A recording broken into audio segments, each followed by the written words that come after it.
আল্লাহ তাআলা বলেন, কুল ইন্নাল মাউতাল্লাযী তাফিররুনা মিনহু ফাইন্নাহু মুলাকীকুম সুম্মা তুরাদ্দুনা ইলা আলিমিল গায়বি ওয়াশ শাহাদাহ ফায়ুনাব্বিউকুম বিমা কুনতুম তা'মালুন। ওগো নবী, আপনি জানাই দেন, কুল ইন্নাল মাউতাল্লাযী তাফিররুনা মিনহু, তুমি জমিনের যে কোনো প্রান্তে তুমি আজরাইলের মরণের থাবা থেকে বেগে গিয়ে তুমি পলায়ন করে থাকো না কেন, কবি বলেন, মরণ থেকে যতই পালাও, মরণ থেকে যতই পালাও, মরণ তোমায় লইবে গিরি, সুদূর তুমি আকাশ পানে বানাও সেথাই লাগাও সিঁড়ি। সুবহানাল্লাহ। মরণ থেকে তুমি যতই পলায়ন করো না কেন, মরণ তোমায় ধরবেই, মরণের স্বাদ তোমাকে গ্রহণ করতেই হবে। আজরাইলের থাবা থেকে পৃথিবীর কোনো শক্তি, পৃথিবীর কোনো বাদশা বাঁচতে পারে নাই, পারবেও না। কাজী আল্লাহ বলেন, কুল ইন্নাল মাউতাল্লাযী তাফিররুনা মিনহু ফাইন্নাহু মুলাকীকুম, তুমি মরণ থেকে বেগে গিয়ে তুমি যে কোনো রাষ্ট্রে যে কোনো জায়গায় তুমি থাকো না কেন, আজরাইল তোমাকে ধরবেই, তোমাকে তোমার প্রাণকে নিয়ে নিবে। তখন ফাতেমা রাদিয়াল্লাহু তাআলা আনহা ডাক দিয়ে বললেন, ওগো আমার প্রাণের স্বামী, আমি আপনার কাছে একটা কথা রাখতেছি, যখন আমি মারা যাব, আমি মারা যাওয়ার পর আমার লাশটা যদিও আমার শরীরটা দুনিয়ার কোনো পর পুরুষ দেখে নাই, যদি আমার কাফনের পরে আমার কাফনের উপর দিয়ে যদি আমার এই লাশটাকে দুনিয়ার কোনো পর পুরুষ দেখে, তাহলে আমি মোটা না চিকুন, খাটো না লম্বা, এই জিনিসটা তারা বুঝতে পারবে। আমার বাবা কাল হাসরের ময়দানে আল্লাহর আদালতে আল্লাহর কাছে যেন জবাবদিহি করতে না হয়। ওগো আমার প্রাণের স্বামী, কাজী আমি আমার বাবাকে কাল হাসরের ময়দানে লজ্জিত হতে দেব না। কাজী আমাকে কোনো পরপুরুষের কাছে যেন দেখতে না পারে, এই জন্য আমার দেহটাকে আপনি রাতের বেলায় দাফন করে দিবেন। সুবহানাল্লাহ। দুনিয়া নিয়ে মানুষ এত ব্যস্ত হয়ে পড়েছে, দুনিয়ার সফলতা, দুনিয়া কিভাবে কামাই করবে, এটা নিয়ে মানুষ এত ব্যস্ত, কিন্তু আমার আপনার জীবন এক মূল্যবান, হায়াতের মূল্যবান সম্পদ, এটা যে আস্তে আস্তে করে ফুরিয়ে যাচ্ছে, এটা কোনোদিন আমরা কল্পনা করছি, চিন্তা করছি? হ্যাঁ, বলেন না কেন? এটা আমরা চিন্তাই করি না। কেন চিন্তা করবো? আমরা তো মরবো, যে এটাই আসে না আমাদের মাথার মধ্যে, আমাদের চিন্তা এটাই আসে না যে আমরা মরবো। আমাদের চলাফেরা দেখে মনে হয় যে আল্লাহ আমাদেরকে অনর্থক বানাইছেন, কোনো কাজ নাই, খালি খাওয়া, ঘুমান আর শুধু আড্ডা, বিভিন্ন খালি ফুর্তি আমোদ করা। আসলে কি আল্লাহ এই জন্য বানাইছেন? আল্লাহ বলেন, আফাহাসিবতুম আন্নামা খলাকনাকুম আবাতান ওয়া আন্নাকুম ইলাইনা লা তুরজাউন। হে দুনিয়ার মানুষ, তোমরা কি ভেবে দেখেছ আমি তোমাদেরকে অনর্থক বানাইছি?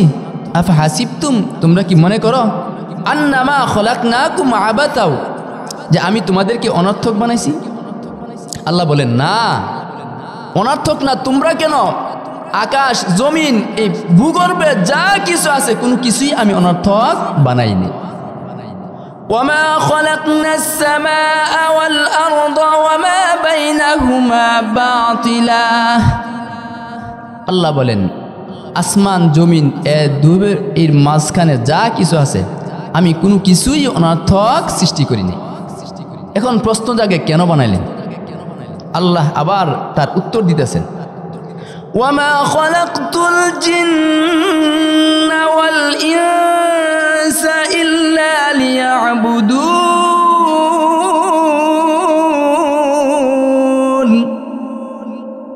আমি মানব এবং দানব এই দুই জাতিকে বানাইছি একমাত্র আমি রবের ইবাদত করার জন্য। সুবহানাল্লাহ।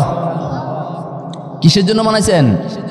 আল্লাহর হুকুম, আল্লাহর ইবাদত করার জন্য। এখন বান্দা প্রশ্ন করে, গো আল্লাহ, ইবাদত কতদিন করব? শুধু শুক্রবার, শুধু শবে কদর, শবে বরাত, মুহররম, এই গোটা কয়েকদিনই শুধু ইবাদত করব, নাকি আমার হায়াত যতদিন আছে ততদিন পর্যন্ত? আল্লাহ তার জবাব দিতেছেন, উবুদু রাব্বাকা হাত্তা ইয়াতিয়াকাল ইয়াকিন। আল্লাহ বলেন, হায়াত যতদিন পর্যন্ত আছে, মরণ আসার আগ মুহূর্ত পর্যন্ত আমি রবের ইবাদত করতে হবে। সুবহানাল্লাহ। কতদিন পর্যন্ত? মরণ আসার আগ মুহূর্ত পর্যন্ত। এখন কেউ বলে যে আমাকে আজরাইল পাবে কোথায়? আমি বাংলাদেশ ছেড়ে ইন্ডিয়া, লন্ডন, সুইজারল্যান্ড, সুইডেন, উন্নত কান্ট্রির বিভিন্ন রাষ্ট্রে আমি চলে যাব। আসলে কি কেউ পালায়ন করে বাঁচতে পারছে? পারবে? আল্লাহ বলেন, আইনামা তাকুনু ইউদরিকুমুল মাউত ওয়ালাউ কুনতুম ফি বুরুজিম মুশাইয়াদা। ও দুনিয়ার মানুষ, তুমি বাংলাদেশ ছেড়ে India, London, Switzerland, Sweden, Canada, উন্নত কান্ট্রির যত রাষ্ট্রেই তুমি মজবুত প্রাসাদ তৈরি করো না কেন, যাদের দেশে বাড়ি বানাও না কেন, ওখানে গিয়েও তুমি আজরাইলের থাবা থেকে তোমার বাঁচার কোনো সুযোগ নাই। পারবে? হ্যাঁ, পারবে না। এখন বান্দা বলে, না না না আল্লাহ, আমাকে মরণ ধরতে পারবে না, আমি মরণ থেকে পালিয়ে বেড়াবো। আল্লাহ তাআলা সূরা জুমার মধ্যে আল্লাহ নবীকে বলেন, ওগো নবী, আপনি জানাই দেন, মরণ থেকে দুনিয়ার কোনো মানুষ পলায়ন করে বাঁচতে পারে নাই। দুনিয়ার পরাশক্তি নমরুদ, ফেরাউন, হামান, কামান, কিয়ামত পর্যন্ত যত সরকার, যত রাষ্ট্রনায়ক, যত বাদশা দুনিয়ার জমিনে এসেছে, আসবে, কিয়ামত পর্যন্ত আসবে, আছে, কোনো মানুষ দুনিয়ার জমিনে টিকতে পারে নাই, পারবেও না। পারবে? হ্যাঁ, আমার আপনার নবী সরকারে দু আলম, ইমামুল মুরসালিন, খাতামুন নবিয়্যিন, মুহাম্মদ আরবি, মুহাম্মদুর রাসূলুল্লাহ সাল্লাল্লাহু আলাইহি ওয়াসাল্লাম, যিনাকে সৃষ্টি না করলে কুল কায়নাতকে সৃষ্টি করতেন না, তিনি কি জমিনে আছেন না জমিনের নিচে আছেন? হ্যাঁ, তিনিও জমিন থেকে বিদায় নিয়ে জমিনের নিচেই শুয়ে আছেন, রোজায়ে আতহারে। সুবহানাল্লাহ। কাজী যিনাকে সৃষ্টি না করলে তামাম জাহানকে সৃষ্টি করতেন না, তিনাকেও মৃত্যু স্বাদ গ্রহণ করে চলে যেতে হয়েছে। হ্যাঁ, আল্লাহ তাআলা বলেন, কুল ইন্নাল মাউতাল্লাযী তাফিররুনা মিনহু ফাইন্নাহু মুলাকীকুম সুম্মা তুরাদ্দুনা ইলা আলিমিল গায়বি ওয়াশ শাহাদা ফায়ুনাব্বিউকুম বিমা কুনতুম তা'মালুন। ওগো নবী, আপনি জানাই দেন, কুল ইন্নাল মাউতাল্লাযী তাফিররুনা মিনহু, তুমি জমিনের যে কোনো প্রান্তে তুমি আজরাইলের মরণের থাবা থেকে বেগে গিয়ে তুমি পলায়ন করে থাকো না কেন, কবি বলেন, মরণ থেকে যতই পালাও, মরণ থেকে যতই পালাও, মরণ তোমায় লইবে গিরি, সুদূর তুমি আকাশ পানে বানাও সেথায় লাগাও সিঁড়ি। সুবহানাল্লাহ। মরণ থেকে তুমি যতই পলায়ন করো না কেন, মরণ তোমায় ধরবেই, মরণের স্বাদ তোমাকে গ্রহণ করতেই হবে। আজরাইলের থাবা থেকে পৃথিবীর কোনো শক্তি, পৃথিবীর কোনো বাদশা বাঁচতে পারে নাই, পারবেও না।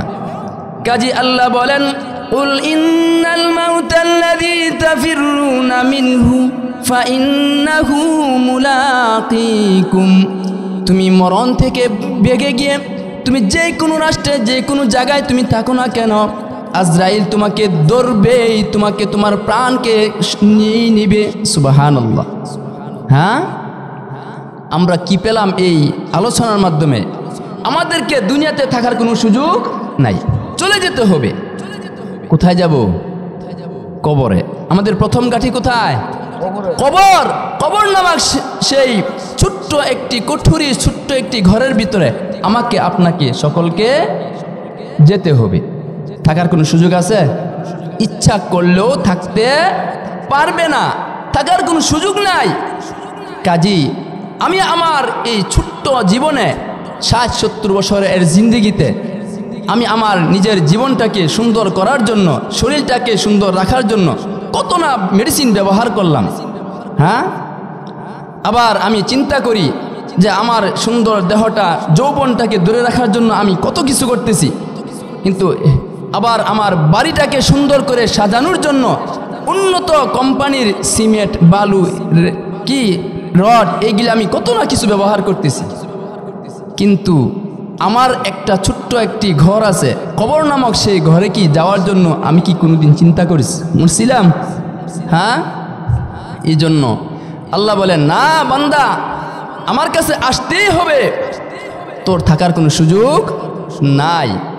কাজী আমার আপনাকে শরীরটাকে সুন্দর রাখার জন্য যেরকম চিন্তা করতেছি, ঠিক আমার আপনার কবর নামক সেই ছোট্ট ঘরটাকে সাজানোর জন্য আমরা কি চিন্তা করলাম, কি পরিকল্পনা নিলাম। আমি গরমকালে এসি লাগাই, হ্যাঁ, বাতাস ব্যবহার করি, ঘরের ভিতরে সুন্দর লাইট ব্যবহার করি, কিন্তু আমার আপনার কবর ছোট্ট একটি ঘর, যার নাই দরজা, যার নাই জানালা, যার নাই আলো বাতাস, যার কোনো কিছুই নাই, এমন একটি ঘরের ভিতরে আমাকে অনন্তকাল কিয়ামতের ময়দান, সেই হাসরের ময়দান কায়েম হওয়ার আগ পর্যন্ত আমাকে আপনাকে থাকতে হবে। যিনি দুনিয়ার জমিন থেকে সর্বশেষ বিদায় নিবে 43,000 বৎসর এই কবর নামক সেই ছোট্ট ঘরের ভিতরে থাকতে হবে। ও মা, ও আমার বুড়া বাবারা, যুবক ভাইরা, আমি আমার জীবনকে সাজানোর জন্য কত চেষ্টা করেছি, কত উন্নত মেডিসিন ব্যবহার করলাম। চোখের জায়গায় চোখ, হাতের জায়গায় হাত, পা, অঙ্গ প্রত্যঙ্গকে সুন্দর রাখার জন্য আমি কত না ফরমালিন, কত না মেডিসিন ব্যবহার করলাম, কিন্তু আল্লাহ তাআলা আমার আপনার এই সুন্দর বডিটাকে কত সুন্দর করে বানাইছেন। লাকাদ খলাকনাল ইনসানা ফি আহসানি তাকওয়িম। আল্লাহ তাআলা আল্লাহর বান্দাকে কত সুন্দরভাবে অবয়ব দিয়ে বানাইছেন, কিন্তু এই সুন্দর চেহারা একদিন যখন তার বার্ধক্যে চলে যাবে, যখন তার বয়স শেষ হয়ে যাবে, বার্ধক্যে পৌঁছে যাবে, আল্লাহ তাআলা ডাক দিয়ে বলেন, সুম্মা রাদাদনাহু আসফালা সাফিলিন। দুনিয়ার জমিনে যেই যুবকটা 30, 35, 40 বছরের যুবক, টকটকে যুবক, তার সুন্দর চেহারা ধরে রাখার জন্য কত উন্নত মেডিসিন ব্যবহার করেছিল, কিন্তু যখন 60-70 বছর, 80 বছরে পৌঁছে গেছে, তখন তার এই সুন্দর চেহারার আর লাবণ্যতা থাকে না। তার আস্তে আস্তে করে চামড়াগুলো থুরবা হতে থাকে, তার দাঁতগুলো পড়ে যায়, চোখের পাওয়ার কমে যায়, চামড়াগুলো আস্তে আস্তে নষ্ট হতে থাকে। আল্লাহ তাআলা বলেন, এরপরে বান্দা, তোর দুনিয়ার জমিনে যখন তোর ডাক শেষ হয়ে যায়, তোর থাকার আয়ু শেষ হয়ে যায়, তখন আমার ডাকে তোর সাড়া দিয়ে কবর নামক সেই ছোট্ট ঘরের ভিতরে তোকে আসতেই হবে। সুবহানাল্লাহ। কোথায় যাব আমরা? কবর নামক সেই ছোট্ট ঘরে আমাকে আপনাকে আসতেই হবে। বাঁচার কোনো সুযোগ আছে? থাকার কোনো সুযোগ আছে? হ্যাঁ, নাই। কেন আমি কেন এই ছোট্ট ঘরের ভিতরে থাকার জন্য আমাকে আপনাকে চিন্তা করতে হবে, ফিকির করতে হবে? কেননা এই ছোট্ট ঘর এমন একটি ঘর, যেই ঘর আমাকে আপনাকে কাউকে ছাড় দিবে না। ও মা, ও আমার যুবক ভাইরা, বুড়া বাবারা, যিনি জান্নাতের সর্দারনি হযরত ফাতেমাতুল কুবরা, হযরত ফাতেমা রাদিয়াল্লাহু তাআলা আনহা, আল্লাহর নবীর কলিজার টুকরা, জিনাকে কবর ডাক দিয়ে বলেন, হে ফাতেমা, আমার কাছে আসতে হলে তোমার ঈমান ও আমল নিয়ে আসতে হবে। কি নিয়ে আসতে হবে? ঈমান ও আমল।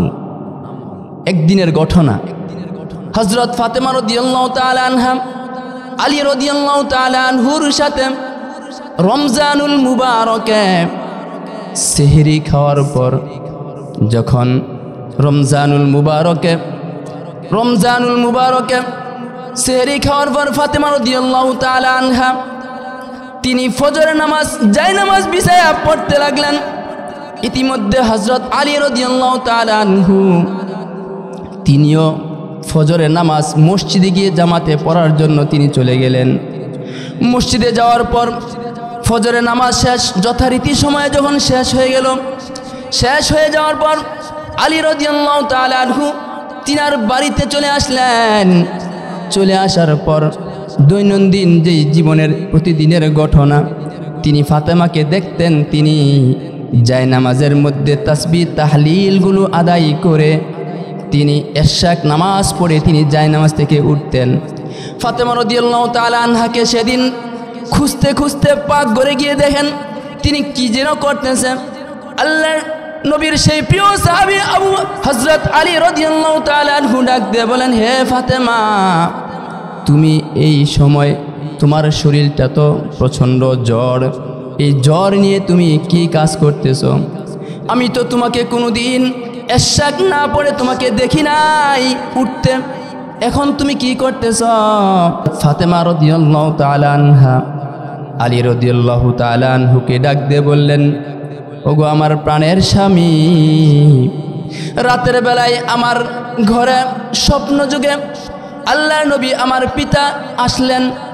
আসার পরে বলতেছেন, হে ফাতেমা, আমি তো তোমাকে একটা দাওয়াত দেওয়ার জন্য এসেছি।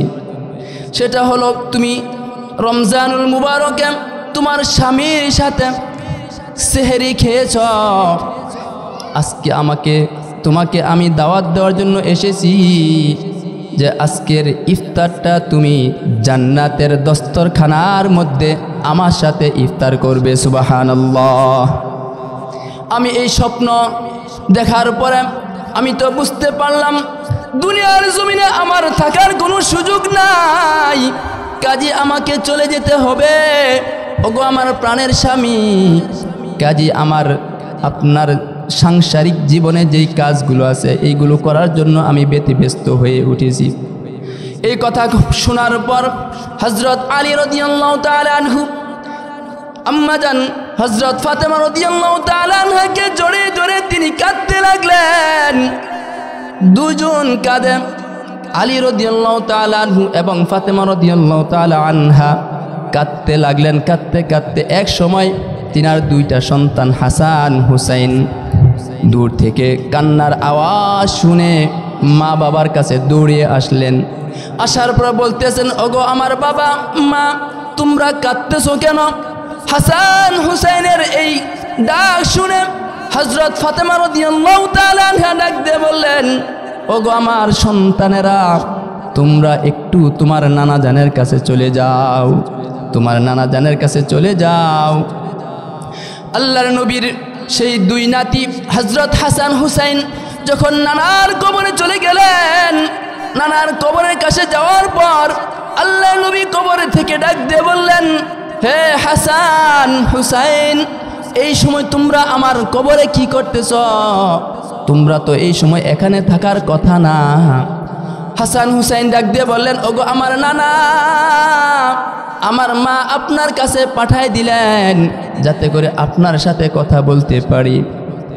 আল্লাহর নবী ডাক দিয়ে বললেন, ও হাসান, দ্রুত তোমার মার কাছে চলে যাও।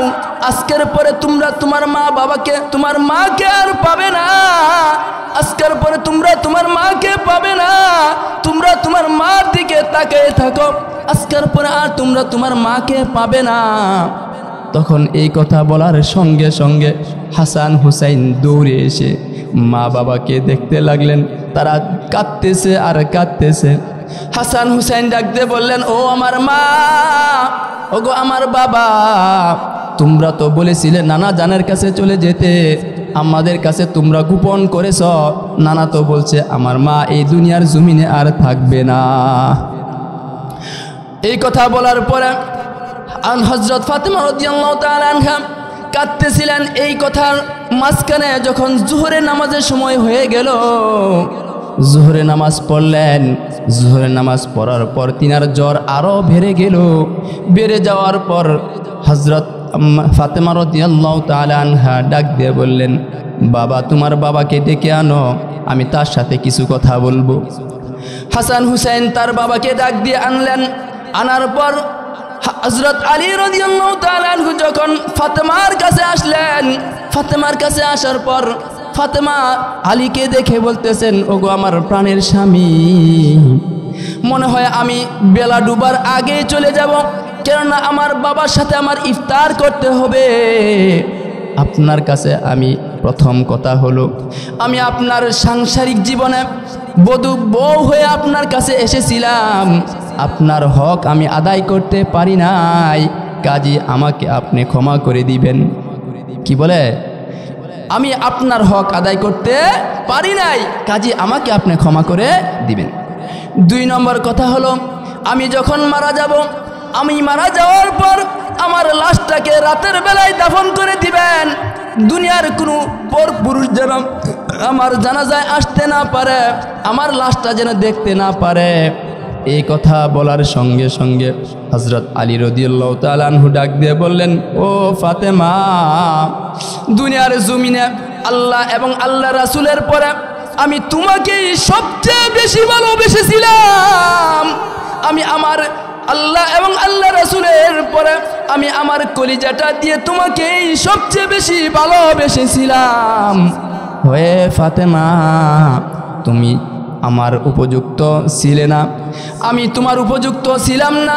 আল্লাহর নবী আমার কাছে তোমাকে বিবাহ দিয়েছেন, আল্লাহর নবী তোমাকে আমার কাছে বিবাহ দিয়েছেন, তোমার দায়িত্ব তোমার হক আমি আদায় করতে পারি নাই, কাজী তুমিও আমাকে ক্ষমা করে দিবে। সুবহানাল্লাহ। স্বামী স্ত্রীর কাছে ক্ষমা চায় আর স্ত্রী স্বামীর কাছে ক্ষমা চায়। ও আমার মা, দেখেন তাদের দৈনন্দিন জীবনের, তাদের দুনিয়ার চলাফেরা কেমন ছিল। মরণের আগেও স্বামীর কাছে ক্ষমা চায়, আবার স্বামীও স্ত্রীর কাছে ক্ষমা চায়। এমন কথা বলার সঙ্গে সঙ্গে হযরত আলী রাদিয়াল্লাহু তাআলা আনহু বললেন, হে ফাতেমা, তুমি যখন মারা যাবে, সমস্ত সাহাবায়ে কেরাম তোমার জানাজায় আসার জন্য তারা আগ্রহ থাকবে, কেননা তুমি তো রাসূলের কন্যা, তুমি তো জান্নাতের সর্দারনী। তোমার মরণের কথা যখন সবাই শুনবে, তোমার জানাজা পড়ার জন্য সকলেই আসার জন্য চেষ্টা করবে। তখন ফাতেমা রাদিয়াল্লাহু তাআলা আনহা ডাক দিয়ে বললেন, ওগো আমার প্রাণের স্বামী, আমি আপনার কাছে একটা কথা রাখতেছি, যখন আমি মারা যাব, আমি মারা যাওয়ার পর আমার লাশটা যদিও আমার শরীরটা দুনিয়ার কোনো পর পুরুষ দেখে নাই, যদি আমার কাফনের পরে আমার কাফনের উপর দিয়ে যদি আমার এই লাশটাকে দুনিয়ার কোনো পর পুরুষ দেখে, তাহলে আমি মোটা না চিকুন, খাটো না লম্বা, এই জিনিসটা তারা বুঝতে পারবে। আমার বাবা কাল হাসরের ময়দানে আল্লাহর আদালতে আল্লাহর কাছে যেন জবাবদিহি করতে না হয়। ওগো আমার প্রাণের স্বামী, কাজী আমি আমার বাবাকে কাল হাসরের ময়দানে লজ্জিত হতে দেব না। কাজী আমাকে কোনো পরপুরুষের কাছে যেন দেখতে না পারে, এই জন্য আমার দেহটাকে আপনি রাতের বেলায় দাফন করে দিবেন। সুবহানাল্লাহ। আজকে দেখেন মা বোন, আমাদের মা বোনেরা কিভাবে উলঙ্গ বেহায়াপনা পর্দা ছাড়া চলে, অথচ যিনি জান্নাতের সর্দারনী হযরত ফাতেমা রাদিয়াল্লাহু তাআলা আনহা, তিনি মরণের আগেও আল্লাহর আদালতে যেন আল্লাহর কাছে জবাবদিহি করতে না হয় এবং ইনার বাবাকে যেন আল্লাহর কাছে জবাবদিহি করতে না হয়, এই জন্য তিনি আগ থেকেই ওসিয়ত করে গেলেন। কিন্তু আজকে দায়ুস হয়ে এক নারী তার ভাই, তার শ্বশুর, তার জামাই, তার বাবাকে, তার ভাইকে জাহান্নামে নিয়ে যাবে। নাউযুবিল্লাহি মিন যালিক। আসুন আমাদের মা বাবা, আমাদের বোনদেরকে, আমাদের মাদেরকে, আমাদের কন্যাদেরকে আমরা কি করি, পর্দা মতো পর্দানিশী বানায়া দিই। এই কথা বলার পরে হযরত আলী রাদিয়াল্লাহু তাআলা আনহু তিনি পেরেশান হয়ে গেলেন। হায় রে, আমি না হয় একা একা খাটিয়ার সামনের বাগে ধরতে পারবো, এই খাটিয়া আরেকজন কিভাবে বহন করবে। এমন সময় হযরত আবু যর গফারী রাদিয়াল্লাহু তাআলা আনহু রাত্র যখন গভীর হলেন, তিনি উপস্থিত এসে যখন আবু যর গফারি আল্লাহর নবীর প্রিয় সাহাবী আলী রাদিয়াল্লাহু তাআলা আনহুকে এসে সালাম দিলেন। সালাম দেওয়ার পর আলী রাদিয়াল্লাহু তাআলা আনহু আবু যর গফারিকে ডাক দিয়ে বললেন, হে আবু যর, এমন সময় তুমি কোথা থেকে আসলে? তোমার কাছে তো কোনো সংবাদ পাঠাই নাই, তুমি বিনা সংবাদে তুমি কিভাবে আসলে? আবু যর গফারি আল্লাহর নবীর প্রিয় সাহাবী, যিনাকে দেখলে আকাশের ফেরেশতারা পর্যন্ত সালাম দিতেন, সেই আবু যর গফারি রাদিয়াল্লাহু তাআলা আনহু আলী রাদিয়াল্লাহু তাআলা আনহুকে ডাক দিয়ে বললেন, হে আলী, আমি তো বিনা দাওয়াতে আসি না। হযরত আবু যর গফারি রাদিয়াল্লাহু তাআলা আনহু বললেন, আমি যখন দৈনন্দিন রীতিমতো আল্লাহর নবীর সুন্নাহ মতো এশারের নামাজ পড়ে যখন আমি আমার বিছানায় শুয়ে গেলাম, শুয়ে যাওয়ার পর স্বপ্ন যুগে আমি আল্লাহর নবীকে দেখতে পাই। আল্লাহর নবী ডাক দিয়ে বলতেছেন, হে আবু যর, আমার কন্যা ফাতেমা তো দুনিয়ার জমিন থেকে বিদায় নিয়ে গেছে, তার জানাজার এবং তার কাফনের ব্যবস্থা কে করবে? আলী এবং হাসান হুসাইন তারা তো পারবে না। যাও না, যাও না, তুমি দ্রুত চলে যাও। হযরত আবু যর গফারি রাদিয়াল্লাহু তাআলা আনহু স্বপ্ন যুগে আল্লাহর নবীর এই দাওয়াতে তিনি আসলেন। মুঝে কো পাওয়ালো মুসাফির না সমঝো, मैं आया नहीं हो बुलाया गया हो। আমি তো বিনা দাওয়াতে আসি নাই।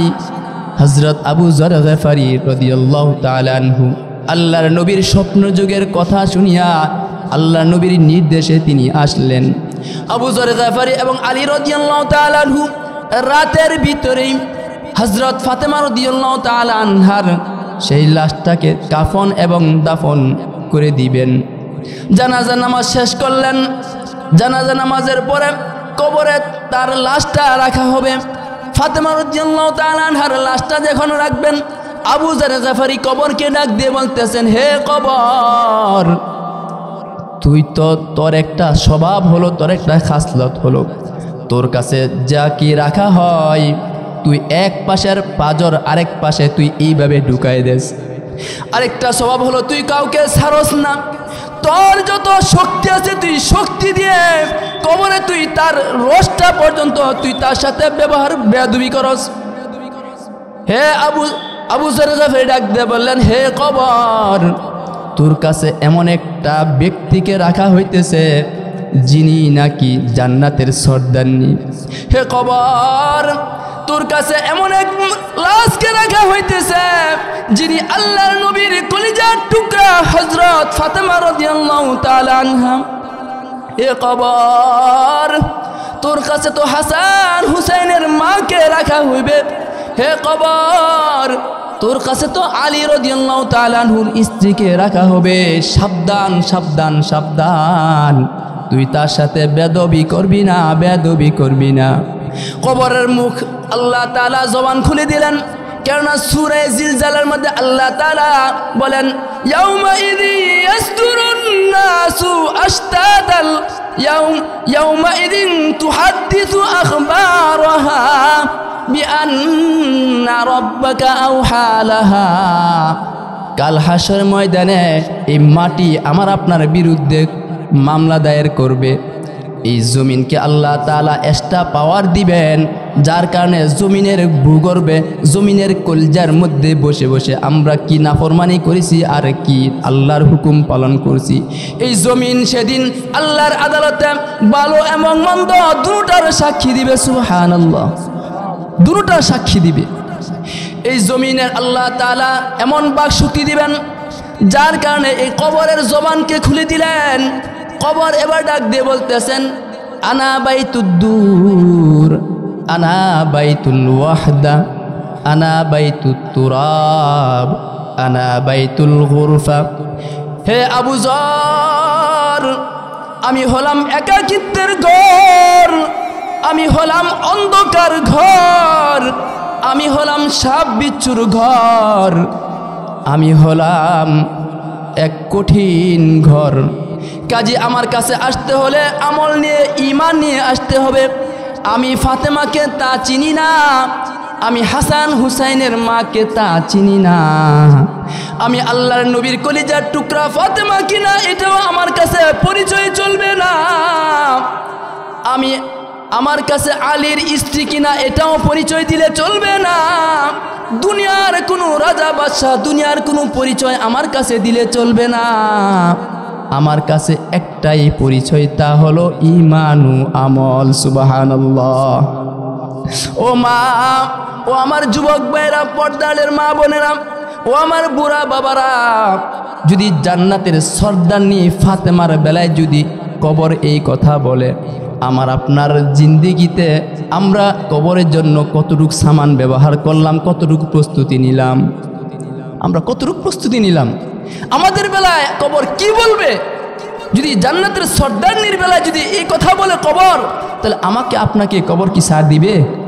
হ্যাঁ, সার দিবে না। কাজী কবরে যাওয়ার আগে আমাকে আপনাকে সেই প্রস্তুতি নিয়ে যেতে হবে। আমরা তো দুনিয়ার সফলতার জন্য আমরা গাড়ি বাড়ি টাকা পয়সা কত না কিছু আমরা কি করতেছি, উপার্জন করতেছি, কিন্তু কবরে যাওয়ার জন্য কি আমরা কোনো সফলতা বা কবরে যাওয়ার জন্য কি কোনো প্রস্তুতি নিয়েছি? এই জন্য আল্লাহ বলেন, ফামান যুহজিহা আনিন নারি ওয়া উদখিলাল জান্নাতা ফাকাদ ফাজ ওয়া মাল হায়াতুদ দুনিয়া ইল্লা মাতাউল গুরুর। দুনিয়ার সফলতা ভাই, দুনিয়ার সফলতা বাবা, দুনিয়ার সফলতা মা, এটা তো বড় সফলতা না। সবচেয়ে বড় সফলতা হলো জাহান্নাম থেকে বেঁচে, কবরের আযাব থেকে বেঁচে যেই বান্দা বান্দি জান্নাতের পুরস্কার পাবে, তার চেয়ে বড় সফলতা আর কিছুই হতে পারে না। সুবহানাল্লাহ। এই জন্য আল্লাহ বলেন, ফামান যুহজিহা আনিন নারি ওয়া উদখিলাল জান্নাতা ফাকাদ ফাজ। জাহান্নাম থেকে বেঁচে আল্লাহ তাআলা যাকে জান্নাতের সুসংবাদ দিবেন, আল্লাহ তাআলা তাকে জান্নাতের ফয়সালা করবেন, সবচেয়ে বড় সফলতা হলো তার জন্য। সুবহানাল্লাহ।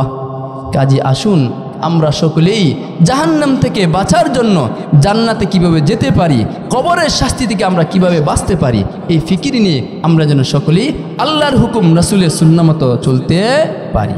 কেননা এই কবর এমন একটি ঘাঁটি, আল্লাহ নবী বলেন, আল কবরু ইম্মা রাউযাতুম মিন রিয়াদিল জান্নাহ ওয়া ইম্মা হুফরাতুম মিন হুফারিন নার। এই কবর কার জন্য হবে জান্নাতের গর্ত, আর এই কবর কারোর জন্য হবে জান্নাতের টুকরা। আল্লাহ তাআলা আমাদের সকলকে যে কথাগুলো বলছি আমাকে সহ আমল করার তৌফিক দান করুক। ওয়া আখিরু দাওয়ানা আলহামদুলিল্লাহি রাব্বিল আলামিন। আসসালামু আলাইকুম ওয়া রাহমাতুল্লাহি ওয়া বারাকাতুহু।